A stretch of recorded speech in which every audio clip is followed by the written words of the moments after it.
Eke hallelujah. Hallelujah. Eke hallelujah. Hallelujah. Ọmọ Ọlọ́run ké hallelujah. Hallelujah. Jehovah. Mímọ́. Jésù Kristi. Mímọ́.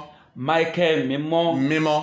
Ọlọ́run tí tóbi jùlọ. Kábíyèsí bàbá. Ọlọ́run tó pa wá mọ́ lálẹ́ àná. Kábíyèsí. Ọba aláàbò ilẹ̀ Góṣẹ́nì. Kábíyèsí. A ti tún wá lóòrọ̀ yìí Olúwa. Bàbá ẹ gbọ́ ọpẹ́ wa. Àmín Jésù. Ẹ gbà yín wa. Àmín Jésù. A dúpẹ́ fún ìpamọ́ yín lọ́gànjọ́ òru. Ó ṣé Ọlọ́run. A dúpẹ́ fún ìṣẹ́gun yín pẹ̀lú. A dúpẹ́ bàbá. Ògo ni fún orúkọ yín Olúwa. Hallelujah. Bàbá ẹ gbọ́ ọpẹ́ wa. Àmín Jésù. Olúwa ẹ gbà yín wa. Àmín Jésù. Lónìí a ti tún dé nínú tí ń ṣe wákàtí ojú rere. Ẹ̀mí mímọ́ jẹ́ ká rí ojú rere yín. Àmín Jésù Kristi. Olúwa jẹ́ ká rí ojú rere rẹ. Àmín Jésù Kristi. Má ṣe kọ̀ wá sílẹ̀. Àmín Jésù Kristi. Má ṣe dojú àdúrà tiwa. Àmín Jésù Kristi. Jésù Olúwa wa. Àmín, àmín, àmín ní orúkọ Jésù Kristi. Ọmọ Ọlọ́run, àkọlé ohun tí a ó tún sọ̀rọ̀ lé lórí lónìí ni kọ́kọ́rọ́ ojú rere Olúwa. What we are going to talk about this morning is the key to God's favor. Kọ́kọ́rọ́ ojú rere Olúwa. The key to the Lord's favor. Èyí tá ò rí ní inú ìwé orin Dáfídì. In which the lesson shall be found in the book of Psalm, Orí ọgbọ̀n. chapter 30, Ẹsẹ̀ ìkarùn-ún. verse 5. Orin Dáfídì. The book of Psalm, Orí ọgbọ̀n. chapter 30, Ẹsẹ̀ ìkarùn-ún. verse 5, Èyí tí n ó kà báyìí. which says, Nítorí pé ní ìṣẹ́jú kan ni ìbínú rẹ̀ pẹ́. Lí ojú rere rẹ̀ ni ìyè gbé wà. Bí ẹkún bá pẹ́ di alẹ́ kan, ṣùgbọ́n ayọ̀ ń bọ̀ lé òwúrọ̀.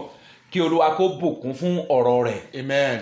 Ọmọ Ọlọ́run, Children of God, mo pe àkọlé yìí gẹ́gẹ́ bí mo ṣe sọ ní kọ́kọ́rọ́ ojú rere Olúwa. I have tagged today's sermon as the key to God's favor. Kọ́kọ́rọ́ ojú rere Olúwa tí mo sì wí yìí, And the key that we are talking about ó ní ìgbésẹ̀ 10 has 10 steps. tí o fẹ́ ṣe rere. If you want to be successful, O fẹ́ rí ojú rere Olúwa. you want to find God's favor, O fẹ́ rí àánú Olúwa. you want God's mercy to locate O you, fẹ́ rí ìbùkún Olúwa. you want to receive blessings from the Lord, Wá sí ọ̀dọ̀ mi nísinsìnyí. come unto me right now. Jẹ́ ká lọ sínú èyí tí ń ṣe kọ́kọ́rọ́ ojú rere Olúwa. Let us go into the key to God's favor. Fún èyí tí ń ṣe ìgbésẹ̀ 10 tí mo fẹ́ sọ. Out of these 10 steps that we're about to talk Mo about, sì mọ̀ dájú pé Olúwa yóò gbọ́ àdúrà rẹ. and I know definitely the Lord shall answer your Nígbà tí o prayer. bá ṣe ohun gbogbo tí mo wí, mo mọ̀ pé Olúwa yóò dá ẹ lóhùn. When doing this, I know the Lord is going to definitely answer you. Ìyanu Ọlọ́run yóò sì ṣẹlẹ̀ And sí the ọ. wonders of God shall manifest in your Ògo life. Ọlọ́run yóò sì farahàn nínú And ayé the rẹ. glory of God shall manifest in your life. Ìgbésẹ̀ àkọ́kọ́ The first step is this. ni mo sọ pé kí o bá fẹ́ ojú rere Olúwa, If you need the favor of God, o gbọ́dọ̀ fẹ́ràn Olúwa.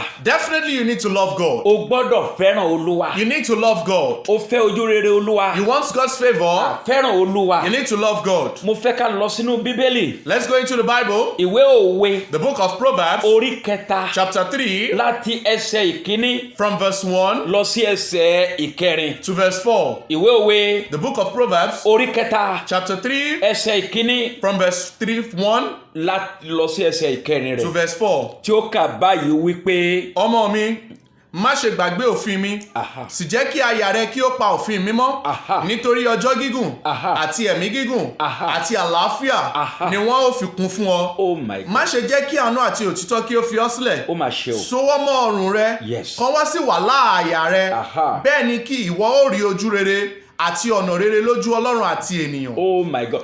O ti gbọ́ ohun tí Bíbélì yẹn sọ You fún ọ. have heard what that Bible has said Bí unto o bá you. fẹ́ rí ojú rere Olúwa, If you want to find God's favor, wà á gbọ́ràn sí Ọlọ́run you lẹ́nu. will listen to the Lord, Wà á fẹ́ràn Ọlọ́run. you will love the Lord Tinútinú rẹ, with all your might, tọkàntọkàn rẹ. with all your soul. Wà á ṣe ohun tí Ọlọ́run fẹ́. You will do what God wants, Bẹ́ẹ̀ ojú rere Olúwa yóò sì tọ̀ ọ́ wá. and definitely God's favor shall locate you. Wà á rí ojú rere Olúwa. You will find God's favor. Mo ní ó rí ojú rere You shall Olúwa. find God's favor. Mo ní ó rí ìyanu You shall Ọlọ́run. find the wonder of God. Mo ti tún lọ sí ìtíṣe Bíbélì kejì. I'm also going into the second Bí o lesson. bá fẹ́ rí ìtíṣe ojú rere Olúwa, If you want to find the favor of God, fẹ́ràn ọmọnìkejì rẹ. love your neighbor. Fẹ́ràn ọmọnìkejì rẹ. Love your neighbor. Mo wà nínú ìwé Matthew I'm in the book of Matthew, 25 The book of Matthew chapter 25, verse 34 to 40. verse 34 to 40.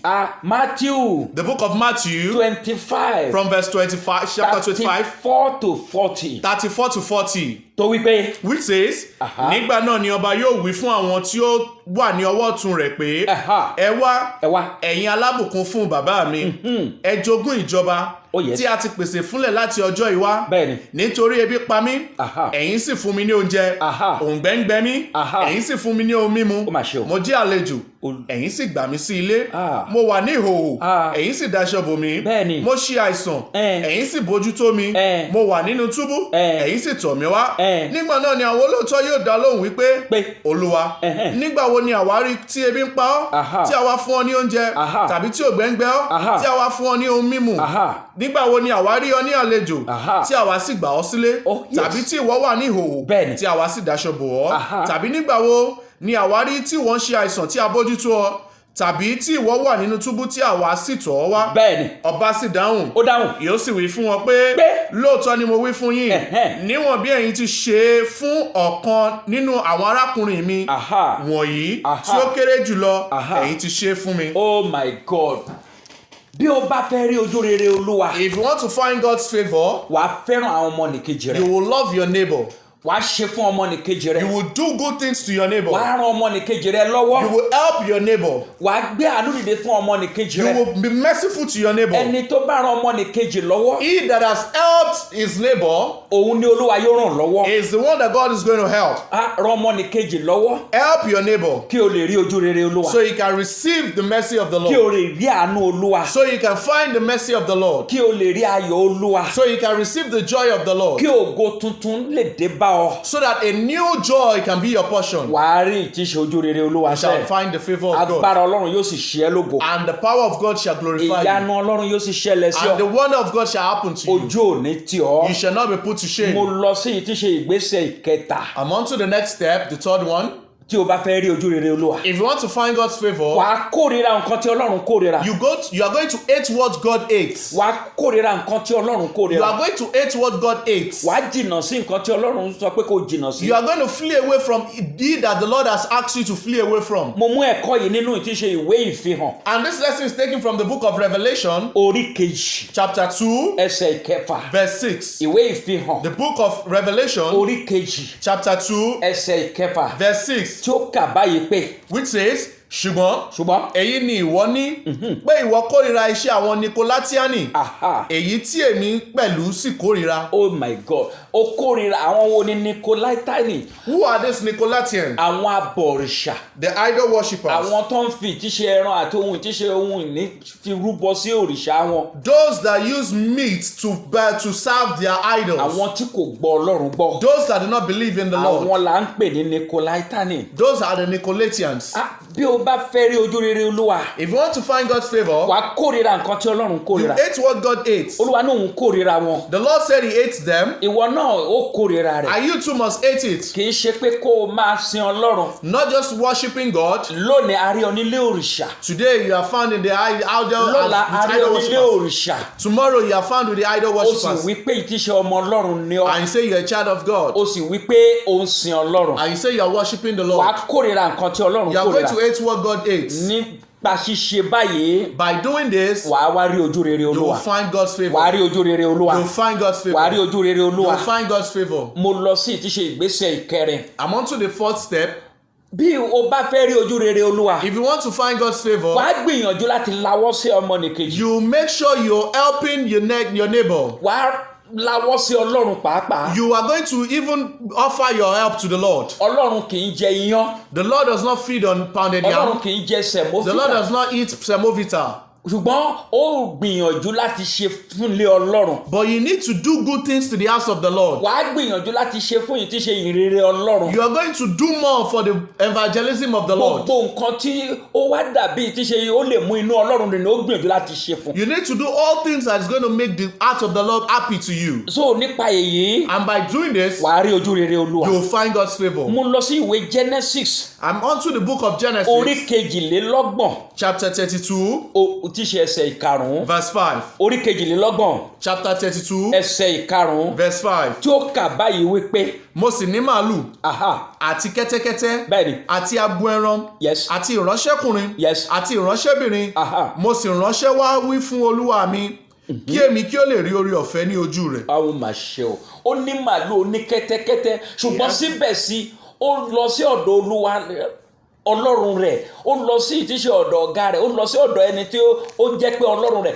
kí ó lè rí ojú rere Olúwa. He has a lot of things and yet he went to his master so he can find the favour of the Lord. Kì í ṣe pé ó lọ lásán. Not that he went just like that. Àwọn kẹ́tẹ́kẹ́tẹ́ àwọn màálù yìí ó lọ fi fún ìtíṣe ọ̀gá rẹ̀. He went to give all these things to his master. Ó lọ fi fún Olúwa rẹ̀. To give them to his master. Kí ó lè rí ojú rere. So he can find favour. Ọmọ Ọlọ́run wàá rí ojú rere. You shall find favour. Gbogbo wa láti kà á nínú ìtíṣe ìwé Bíbélì rí. We have read it in the Bible before. Nínú ìwé Genesis orí kẹrin ẹsẹ̀ ìkẹrin. That in the book of Genesis chapter 4 verse 4. Pé àwọn méjì tó ṣe ìtíṣe ọmọ yìí tí ń ṣe bàbá wa tí Ọlọ́run kọ́kọ́ dá. That the two children of our father, the first father, èyí tí ṣe Adam àti Eva, which is Adam and Eve, nígbà tó tó àkókò láti fún Olúwa ní ọrẹ. when it was about time to offer unto God, ẹnìkan fún Olúwa ní ìtíṣe èyí tó dára. the one of them gave to God what is good, èyí tí a mọ̀ sí ìtíṣe Ébẹ́lì. which was Abel, ṣùgbọ́n ẹnì kejì rẹ̀. and his next one, the other one, ó fún Olúwa ní ìtíṣe nǹkan tí kò bójúmu. gave God what is not right, èyí tí a mọ̀ sí Kéènì. which was Cain. Ta ló rí ojú rere Olúwa nínú àwọn méjèèjì? Who finds God's favour amidst them? ọmọ Ọlọ́run tó bá fẹ́ rí ojú rere Olúwa. Children of God, if you want to find God's o favour, gbọ́dọ̀ láwọ́ sí ọmọnìkejì. you need to give gifts to your other o people. gbọ́dọ̀ láwọ́ sí Ọlọ́run. You need to offer help even unto God. o gbọ́dọ̀ ṣe ìfẹ́ Ọlọ́run. You need to do the will of bí o God. ṣe ń làkàkà láti ṣe bẹ́ẹ̀. And as much as you do mo that, gbàdúrà fún ọ lówùúrọ̀ I yìí. pray for you this morning, wàá rí ojú rere you Ọlọ́run. will find the favour wàá rí of ojú God. rere You will Ọlọ́run. find the favour wàá of rí God. ojú rere You will ènìyàn. find the favour of man. ayọ̀ rẹ yóò kún. And your joy shall be ìyanu rẹ yóò accomplished. ṣẹlẹ̀. Wonders shall happen to ògo you. rẹ yóò dé. Your glory shall come. ìgbésẹ̀ ìkarùn-ún rèé. This is the 5th step. o fẹ́ rí ojú rere Olúwa. You want the favour of God. ṣé o fẹ́ rí ojú rere Olúwa? You want to find God's o favour. gbọ́dọ̀ jẹ́ olótìtọ́. You need to be faithful. o gbọ́dọ̀ jẹ́ olótìtọ́. You need to be o faithful. gbọ́dọ̀ jẹ́ olótìtọ́. You need to be faithful. ìwé Genesis The book of Genesis, orí kẹfà chapter 6, ẹsẹ̀ ìkeje verse 7 lọ sí to ìkẹsàn-án 9. ó kà báyìí wípé. Says, Olúwa sì wí pé, Aha. èmi ó pa ènìyàn tí mo dárun kúrò lórí ilẹ̀, Olúwa. àti ènìyàn, àti ẹranko, Eh. àti ohun tí ń rákò, Oh, yes. àti ẹyẹ ojú ọ̀run, bẹ́ẹ̀ ni nítorí inú mi bàjẹ́ tí mo dá ó wọn. mà ṣe o. Ṣùgbọ́n Eh. Nóà rí ojú rere lójú Olúwa. ó mà ṣe o. Wọ̀nyí ni ìtọ́ Nóà. Aha. Nóà ṣe olóòótọ́ àti ẹni tí ó pé ní ọjọ́ ayé rẹ̀. Oh my God. Nóà bá Ọlọ́run rìn. bí o bá fẹ́ rí ojú rere Olúwa If you want to find the favour of God, gẹ́gẹ́ bí Nóà as Noah did, ìwọ náà yóò jẹ́ olótìtọ́. you need to be faithful. wàá jẹ́ olótìtọ́. You need to be faithful. wàá jẹ́ olódodo. You need to be a wàá faithful man. gbọ́ràn sí Ọlọ́run lẹ́nu. You will obey God's commandments. Nóà gbọ́ràn sí Ọlọ́run lẹ́nu. Noah obeyed God's commandments, Nóà sì jẹ́ olótìtọ́. and Noah was faithful. a nítorí ìdí èyí And so because of this, Nóà rí ojú rere Olúwa. Noah finds favour in the ọmọ heart Ọlọ́run of mo the Lord. gbàdúrà fún ẹ láàárọ̀. Children of God, I pray for you a ní this ó rí morning. ojú rere Olúwa. You'll find favour in ó the rí sight of ayọ̀ God. Olúwa. You'll find the joy ó of rí the Lord. ògo Olúwa. You'll find the glory mo of the lọ Lord. sí ìtíṣe ìgbésẹ̀ ìkẹfà. I'm going to the 6th one. ìgbésẹ̀ ìkẹfà. I'm going to the 6th o one. fẹ́ rí ojú rere Olúwa. You want to find God's favour. wàá jẹ́ olódodo. You need to be righteous. wàá jẹ́ olódodo. You need to be righteous. wàá jẹ́ olódodo. You need to be righteous. mo wà nínú Bíbélì. I'm in the Bible now. orin Dáfídì. The book of Psalm, orí karùn-ún. chapter 5, ẹsẹ̀ ìkejìlá. verse 12. tó kà báyìí wípé. Nítorí ìwọ Olúwa Aha. ni yóò bùkún fún olódodo, Ó mà ṣe o. ojú rere ni ìwọ ó fi yí ká bí àṣà. oh my God o fẹ́ rí ojú rere Olúwa. You want to find God's favour? o jẹ́ olódodo. You need to be righteous. jẹ́ olódodo. You need to be righteous. nípa pé o jẹ́ olódodo. And by being righteous, Olúwa yóò dá ọ lóhùn. the Lord shall answer you. wàá rí ògo You'll Ọlọ́run. find the favour of God. wàá rí ayọ̀ You'll Ọlọ́run. find the joy of the Lord. wàá rí ìtíṣe ìbùkún Ọlọ́run. You'll receive God's blessings. ọkàn yóò sì balẹ̀. And you shall be at peace. gbọ́ bàbá àti ìyá yìí. Listen, mother and father. gbọ́ brọ̀dá àti sísà Listen, yìí. brother and sister. mo ní ọkàn rẹ yóò balẹ̀. You shall be at peace. bó o bá jẹ́ olódodo. If you are righteous, ìyanu Ọlọ́run yóò ṣẹlẹ̀. the glory of God shall ojú kò manifest. ní pọ́n ẹ mọ́. You shall not be òṣì afflicted. kò ní ta ọ́ mọ́. Poverty shall not be your ògo rẹ portion. yóò farahàn. Your glory shall manifest. ọkùnrin yóò rí ògo rẹ. Man shall see your glory. obìnrin yóò rí ògo rẹ. Woman shall see your glory. ìyanu yóò sì dé bá ọ. And wonders shall be your mo portion. tún lọ sí ìgbésẹ̀ ìkejì. I'm on to the 6th step. ìgbésẹ̀ ìkejì. I'm on to the 7th seventh step. Ìgbésẹ̀ ìkeje. I'm on to the seventh Ṣé o step. fẹ́ rí ojú rere Olúwa? You want to find God's favor? Ó fara rẹ balẹ̀. You need to be submissive. Ó fara rẹ balẹ̀. You need to be submissive. Ó fara rẹ balẹ̀. You need to be Tí submissive. o bá fẹ́ rí ojú rere Olúwa. If you want to find God's favor. Ìwé Esther. The book of Esther. Orí kejì. Chapter 2. Ẹsẹ̀ ìkẹẹ̀dógún. Verse 15. Orí kejì. The book of Esther. Ẹsẹ̀ ìkẹẹ̀dógún. Chapter 2. Òun náà tún tọ́ ọ sọ́nà. Which says. Tó wípé. Ǹjẹ́ nígbà tí ó kan Esther ọmọ Abiaili arákùnrin Mordecai ẹni tí ó mú ṣe ọmọ ara rẹ̀ láti wọlé tọ̀ ọba lọ òun kò béèrè ohunkóhun bí kò ṣe ohun tí Hegai ìwẹ̀fà ọba olùtọ́jú àwọn obìnrin pàṣẹ. Ẹ́sítérì sì rí ojú rere lọ́dọ̀ gbogbo ènìyàn tí nígbà tí àwọn obìnrin tó kù. When other ladies. Tí wọ́n ń gba ìtíṣe ìtọ́sọ́nà láti ọ̀dọ̀ àwọn ènìyàn. When they were out collecting instructions from other people. Nígbà tí wọ́n ń kun àwọn àtíkè. When they were using makeups. Nígbà tí wọ́n ń lo aṣọ oníyebíye. When they were using expensive clothes. Nígbà tí wọ́n ń lo ìtíṣe àwọn yarín oníyebíye. When they were using expensive jewelry. Tí wọ́n ń kọ́ bọ́n ṣe máa rìn gẹ́gẹ́ bí ìtíṣe olóńgẹ́ ẹyẹ olóńgẹ́. When they were trying to walk like the peacock. Ṣùgbọ́n kí ni Esther ṣe? What did Esther do? Ó gbọ́ ìtíṣe ìbásọ̀rọ̀ Hegai. She listened to Hegai. Ó sì rí ojú rere ọba. And she find favor in the sight of the king. Ó rí ojú rere ọba. She find favor in the sight of the king. Ọmọ Ọlọ́run wá rí ojú rere ọba. Children of God, you shall find the favor of ìjòyè. You shall find the favor of chiefs. Wá rí ojú rere ọkùnrin. You shall find the favor in the sight of men. Wá rí ojú rere obìnrin. You shall find favor in the sight of women. Ayọ̀ rẹ yóò dé. Your joy shall come. Oh God, ìyanu rẹ yóò ṣẹlẹ̀. Your wonders shall happen. Torí pé ó rí ojú rere Olúwa. Because you shall find the favor of God. Mo lọ sí ìtíṣe ìgbésẹ̀ ìkẹjọ. We are on to the 8th step. Mo lọ sí ìgbésẹ̀ ìkẹjọ. We are on to the 8th step. Ṣé o fẹ́ rí ojú rere Olúwa? You want to find the favor of God? Rẹra rẹ sílẹ̀. Be humble. Rẹra rẹ sílẹ̀. Be humble. Gàràgàrà sọ́nù. Don't lose your pride. Gbogbo gàràgàrà mo ní kó sọ́nù. Lose your pride. Kí o sì rẹra rẹ sílẹ̀. And be humble. Mo wà nínú Bíbélì. In the Bible. Pétérù àkọ́kọ́. The book of 1 Peter. Orí karùn-ún. Verse chapter 5. Ẹsẹ̀ ìkarùn-ún. Verse 5. Pétérù àkọ́kọ́. Book of 1 Peter. Orí karùn-ún. Chapter 5. Ẹsẹ̀ ìkarùn-ún. Verse 5. Tí ó kà báyìí pé. Bẹ́ẹ̀ pẹ̀lú ẹ̀yin ìpẹ́rẹ̀. Ẹ̀yin ìpẹ́rẹ̀. Ẹ tẹríba fún àwọn àgbà. Ó mà ṣe o. Àní gbogbo yín ẹ máa tẹríba fún ara yín. Ó mà ṣe o. Kí ẹ sì fi ìrẹ̀lẹ̀ wọ ara yín ní aṣọ. Oh my God. Nítorí tí Olúwa kọjú ìjà sí àwọn agbéraga. Oh my God. Ṣùgbọ́n ó fi oore ọ̀fẹ́ fún àwọn onírẹ̀lẹ̀. Gẹ́gẹ́ bó o ṣe gbọ́. As you have heard.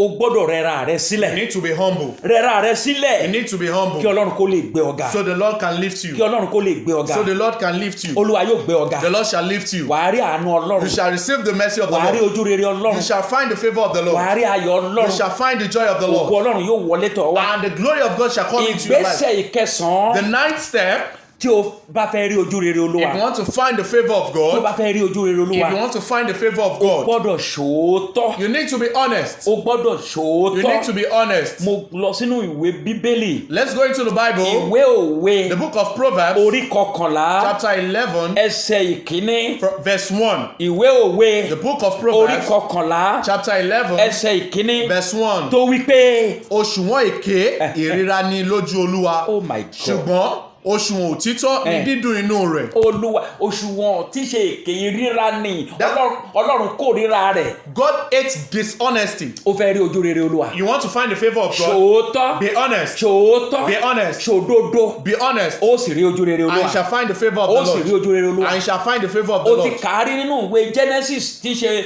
orí ìkọkàndínlógójì. You have read it in the book of Genesis chapter 39. Tí a gbọ́ pé Joseph ṣe òótọ́ sí ìtíṣe ọ̀gá rẹ̀ Pọ́tífà. That Joseph was honest to his master. Ó sì rí ojú rere Olúwa. And find the favor of God. Ìgbà tó tún lọ sínú ẹ̀wọ̀n pẹ̀lú. And while he was even in the prison. Òótọ́ Joseph bá lọ sínú ẹ̀wọ̀n. His honesty followed him into the prison. Ó sì rí ojú rere Olúwa. And he found favor. Wàá rí ojú rere Olúwa. You shall find favor of God. Nínú ipòkípò tí o bá fẹ́. In whatever position that you want. Nínú àyèkáyè tó o bá wà. In whatever position that you find yourself. You shall find the favor of God.